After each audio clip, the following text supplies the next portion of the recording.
Howdy, howdy. Welcome, everybody. I'm Mike Davila. I'll be our host for tonight's little webinar. It's good to have you with us. We're going to wait just a few minutes as folks come into the session. Hope everyone's having a great evening so far.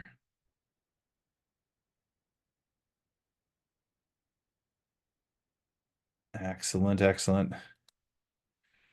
Thanks for joining in, everybody. All right. Okay, so I'm former military. I like to begin on time and end on time, all that kind of good stuff. I'm sure we'll have some folks who will join us here after they've fought the traffic and all that other good stuff.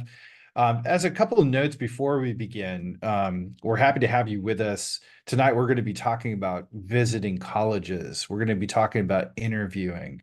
We're also going to talk about this concept of demonstrating interest. Things have changed a lot in the last years, especially regarding these items.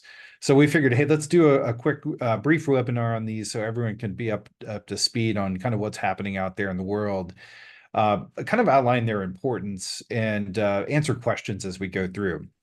Typically, we give one of these types of webinars every month on various topics that are kind of timely through the process of applying for college. So it's either myself or my business partner, Anne-Marie Hatfield, who will be talking through these various topics year round. If you have just joined the College Inroads family, just know that your student has a file in their portal that actually has all the recordings from this year's session. So no worries, you haven't missed anything. You can always go back and grab those older recordings.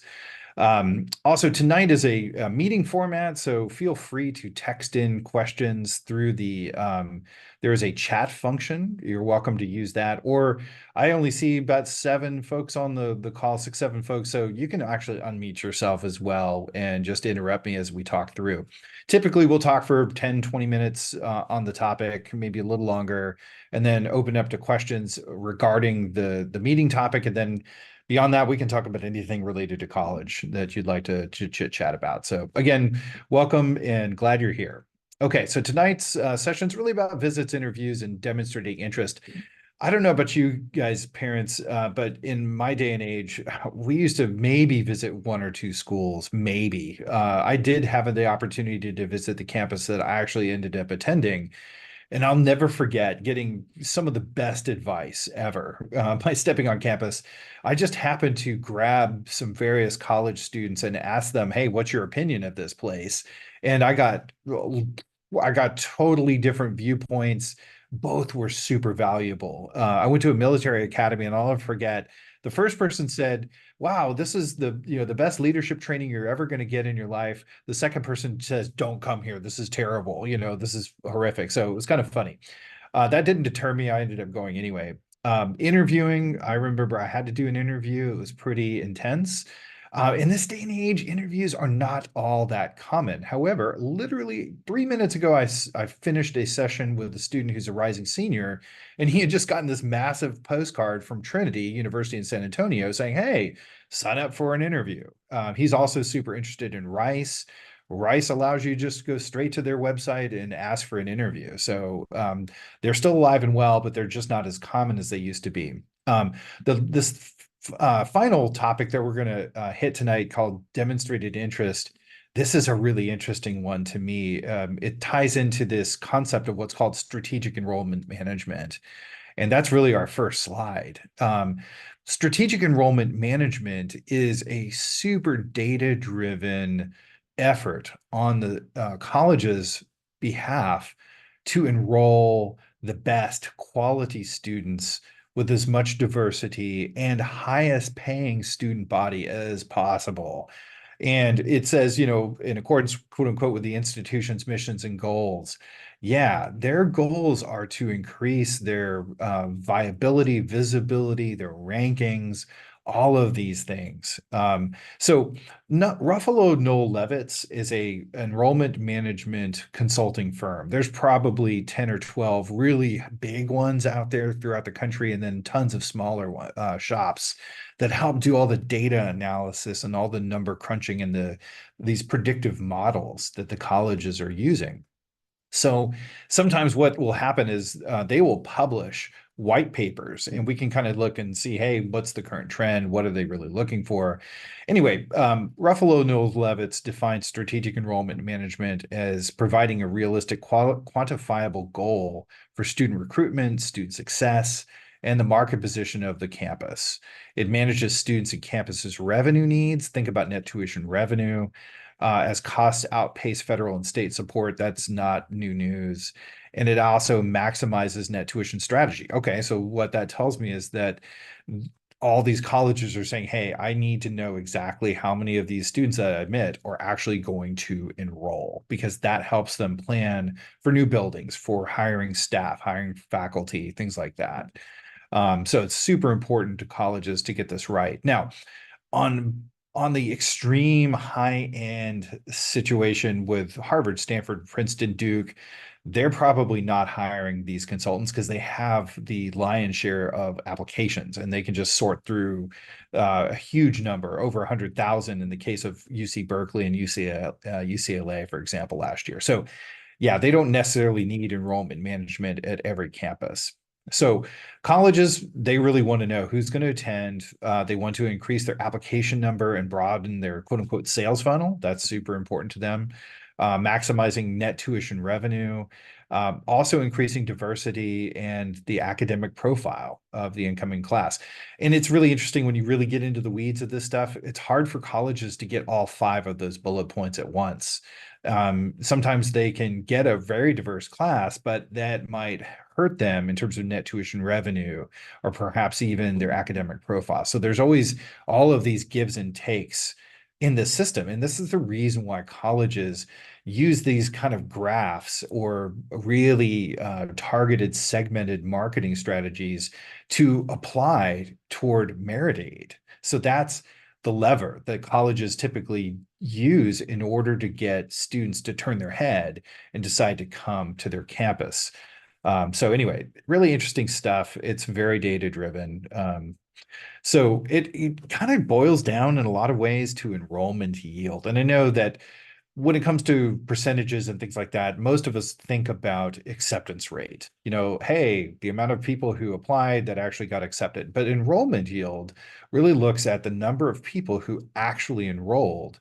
And then, you know, the denominator is the number of admissions offers that they actually had to send out in order to get the yield correct. So here's a good example. Rice, they have 1,142 students that actually enrolled out of 2,484 that actually were offered admission. So 46% of the people who they offered admission to actually, quote unquote, yielded or put butt in seat, you know, the next cycle when they, you know, the fall semester rolled around. So yeah, when you look at a school like TCU, their enrollment yield is only 28% by comparison. So when I start to look at that, I'm saying, yeah, you know, they are offering a lot of people admissions and not as many people are showing up. What does that tell me? Maybe their money offers weren't as great, or maybe they planned it that way so they could get the right diversity on campus or whatnot.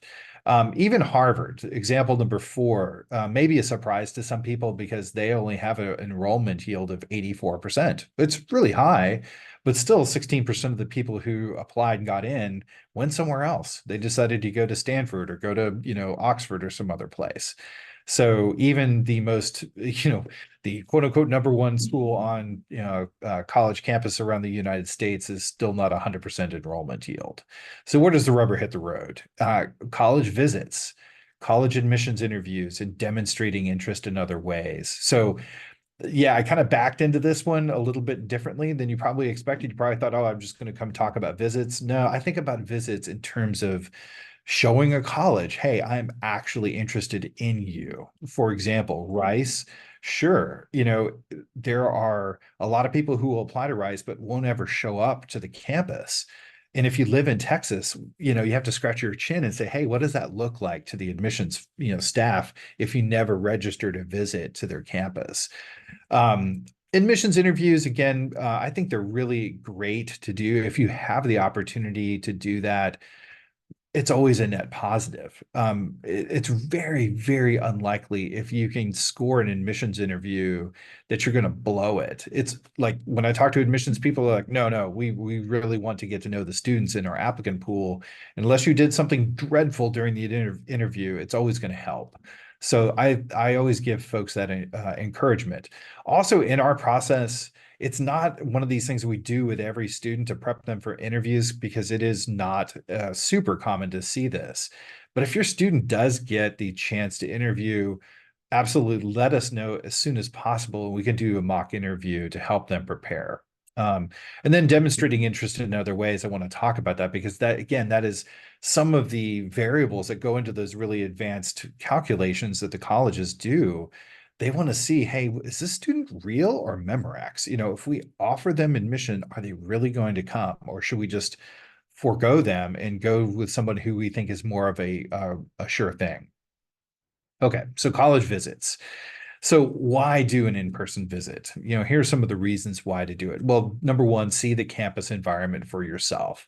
I always laugh. My first roommate at the Naval Academy literally lasted 9 hours. I'm pretty sure that student never set foot on campus, did not know what they're getting into. So I know that's extreme, but you definitely want your student, and if you're a student attending tonight, you want to get to know the campus yourself, mainly to see, hey, does this jive with me? And I know it's hard to do in a short, compressed period of time, but it's important to get there. Sit in a classroom, listen to a lecture. I think that is tremendous. If you're able to do it, set that up for sure. To me, it was a huge motivator to be able to sit down in a classroom and go, wow, I'm going to be learning all these things. That's amazing. I'm super excited. Talk to real everyday students. Yeah, even in summer. Yeah, you can find students at the student union, things like that. I'm not dissuading you to talk with a tour guide. Tour guides are amazing. They are awesome. They're like a wellspring of knowledge on the college campus. But I love getting the everyday students cut on what's happening on their campus too. Speaking with professor, yeah, I've actually had parents say, we didn't get a chance to go formally to the engineering department, but we broke off our tour group and we went into the engineering department and just, met up with the professor. Okay, great. That's funny, but it's great. Meet and interview with the admissions rep. Yeah, definitely, especially for mid-tier, or smaller private liberal arts colleges, things like that. That should still be available. Now, if we're looking at UT or A&M, it's very unlikely we're going to get an interview with admissions people. See the dorms. That's really important. More and more students are used to seeing nice dorms. And so to be actually get in there and see what is my life going to look like in this next year is really helpful for the student. Also to look and evaluate the outside town and community.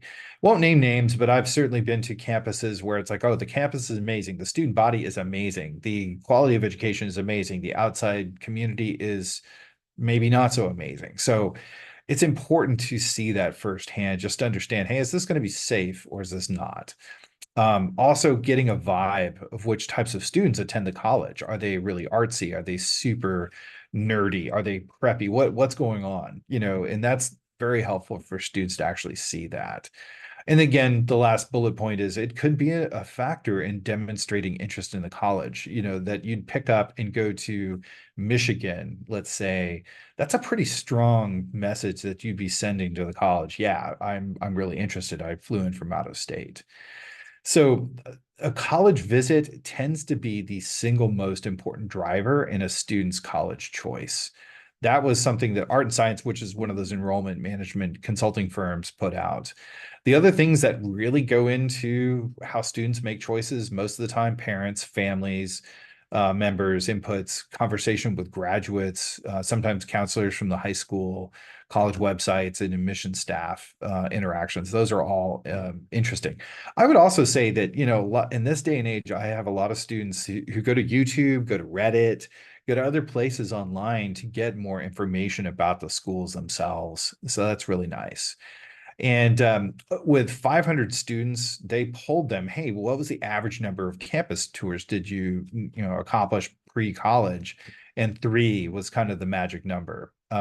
Although, I mean, just use that as an average. I talked with a student earlier today who literally has six college tours set up for this next month. And yeah, it's summertime, and some of these are like 4,000 person, liberal arts colleges on the East Coast.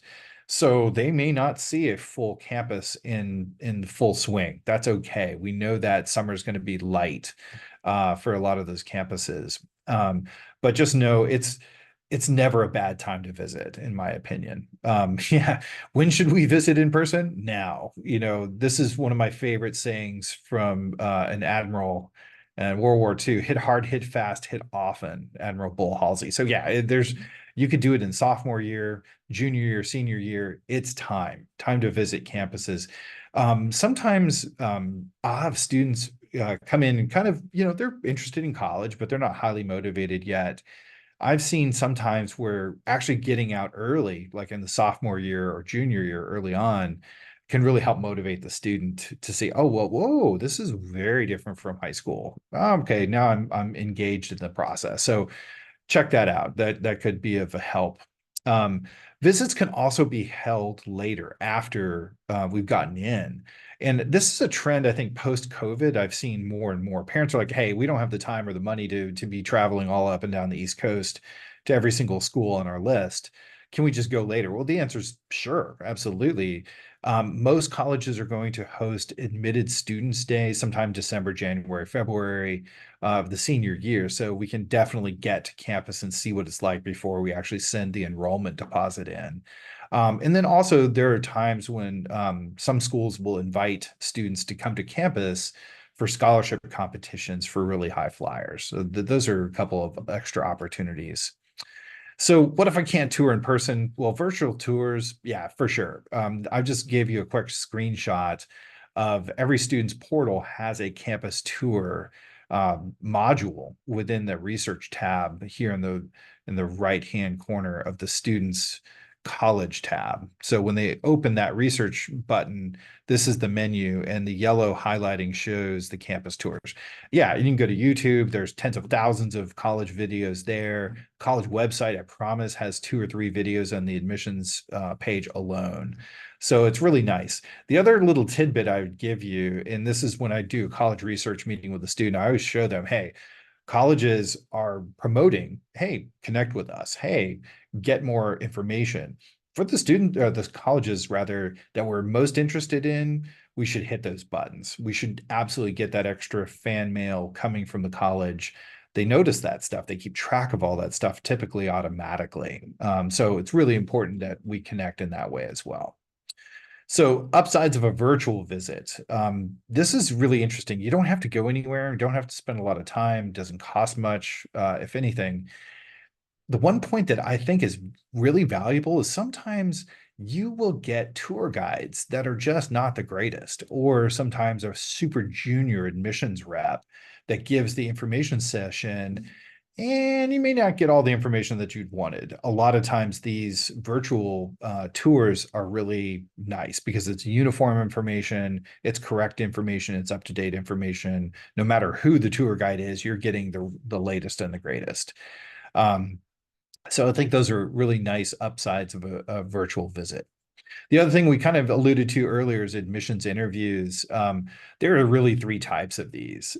There's an admissions rep interview, which are great. Those, I especially love those because typically when colleges do this, like say, for example, Trinity, they're not going to send you to an admissions rep that isn't your reader. The person who's going to interview you is probably the person who's going to be handling your app, doing the first read, all of that kind of stuff. So it's a great opportunity for us to get a relationship going. Um, uh, yeah, I think back to my admissions process, and again, this is bazillion years ago, but I actually formed a little bit of a relationship with my admissions rep. lo and behold, I didn't have the minimum math SAT score to get accepted. There was a hard deck on the minimums for the math score, and somehow I convinced the rep that I was not going to go to the prep school or anything like that. I was going to go either directly to the Naval Academy or I was going to UT, one of the two.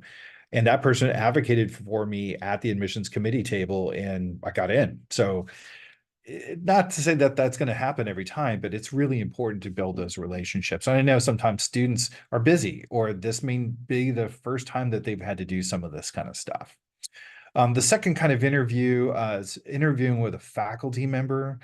This is fairly rare. I don't see this happening as much anymore, but there are some times when colleges will actually, have this option available, which is really a lot of fun because you can see what's happening in terms of research. You can get advice from the faculty member in terms of, lots of different things about campus activities and things like that. So that's great.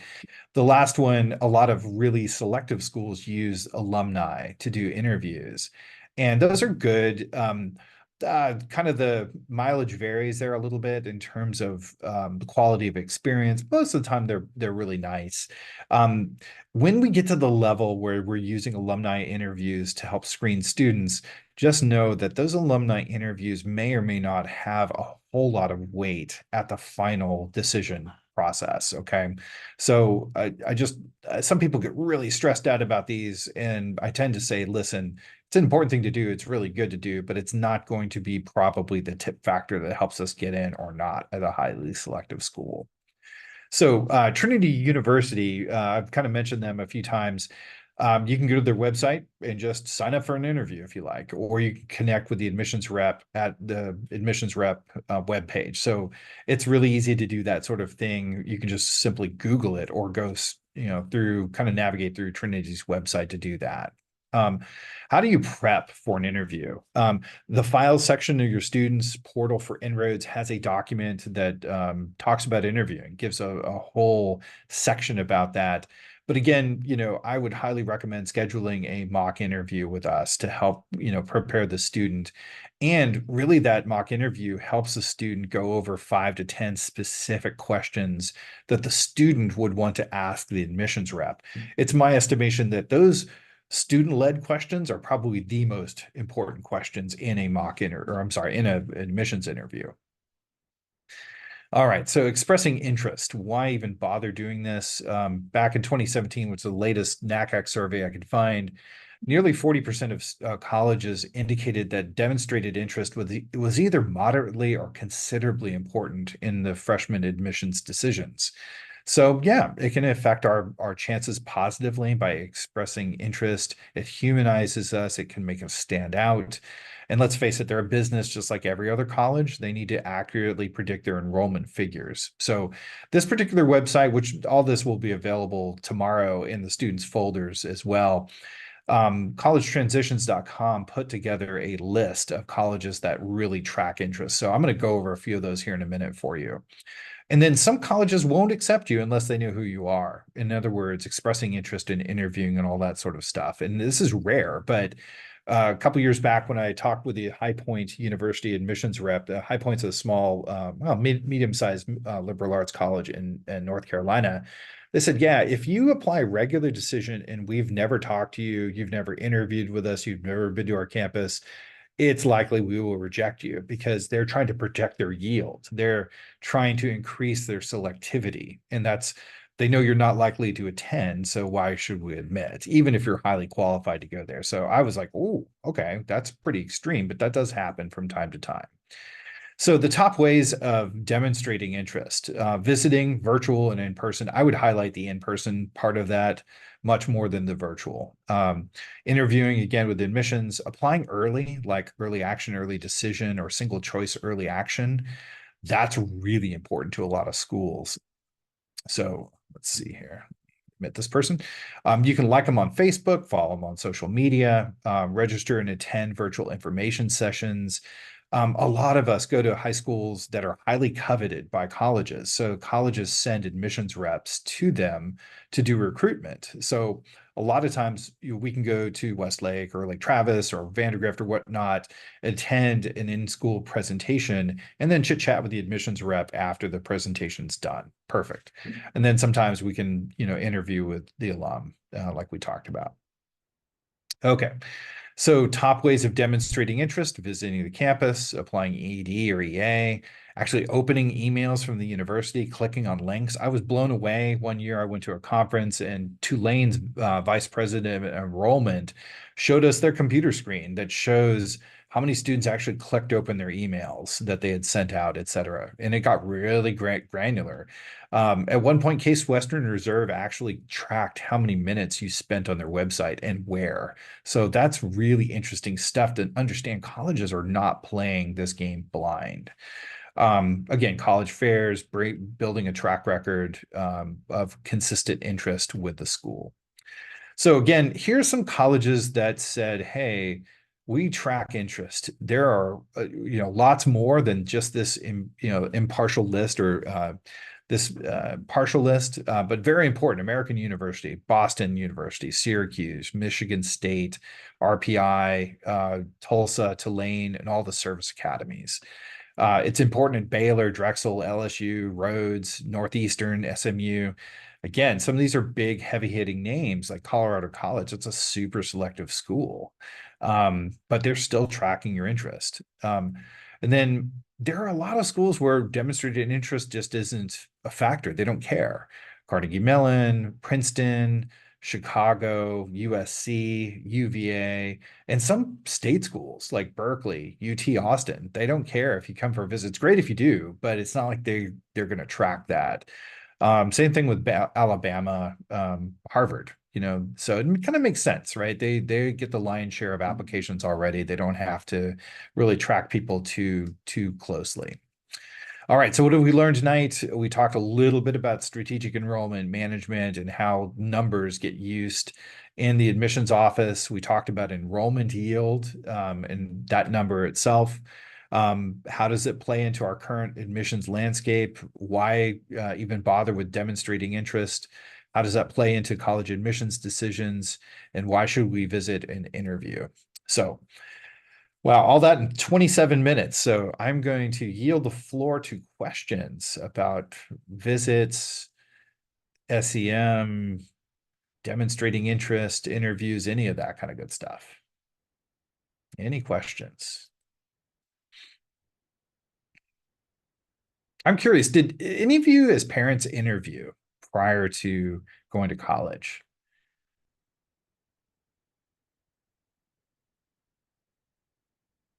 I'm taking that silence as a no. And so that is something that, yeah, it was pretty rare back in our day. All right, so I'm going to open up to any questions related to college. Anybody? So I'm seeing a chat come in.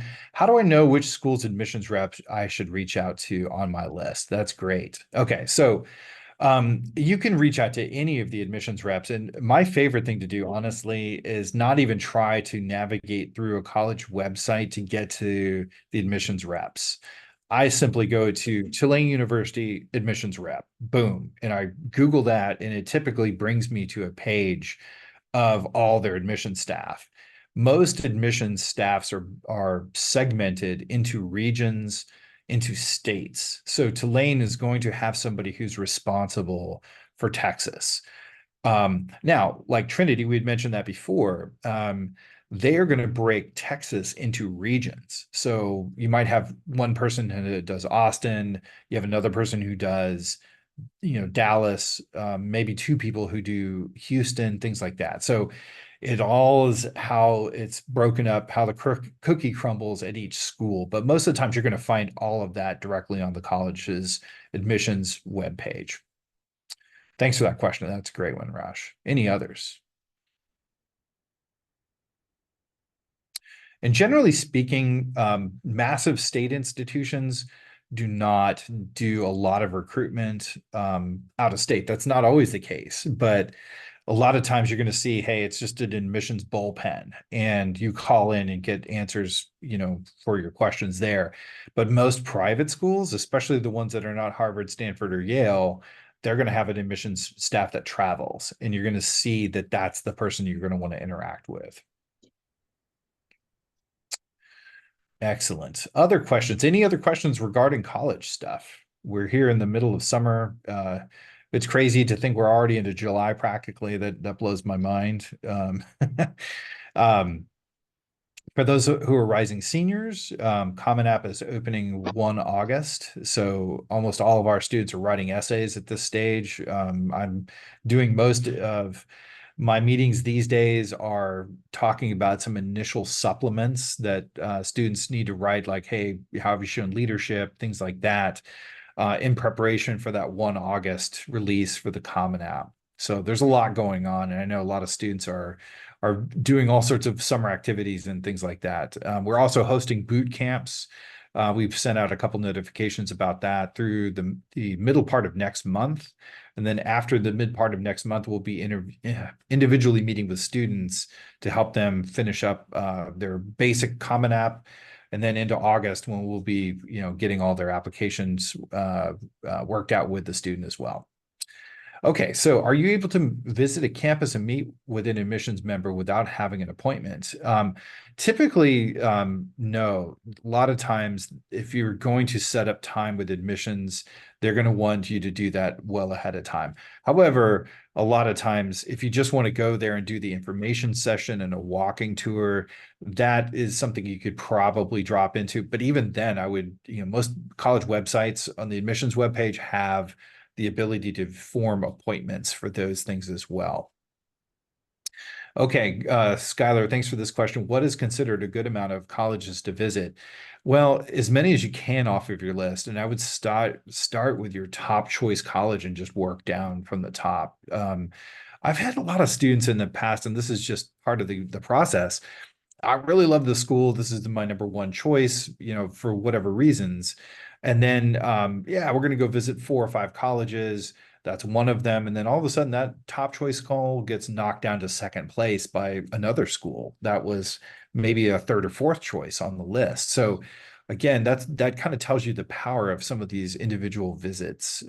But yeah, I'd work your way down, Skylar, from the top of your list. If you could do 3 or 4, even in this next 4 or 5 months, perfect. I mean, just keep visiting. Like that quote from Admiral Halsey: hit fast, hit hard, and hit often, just don't stop.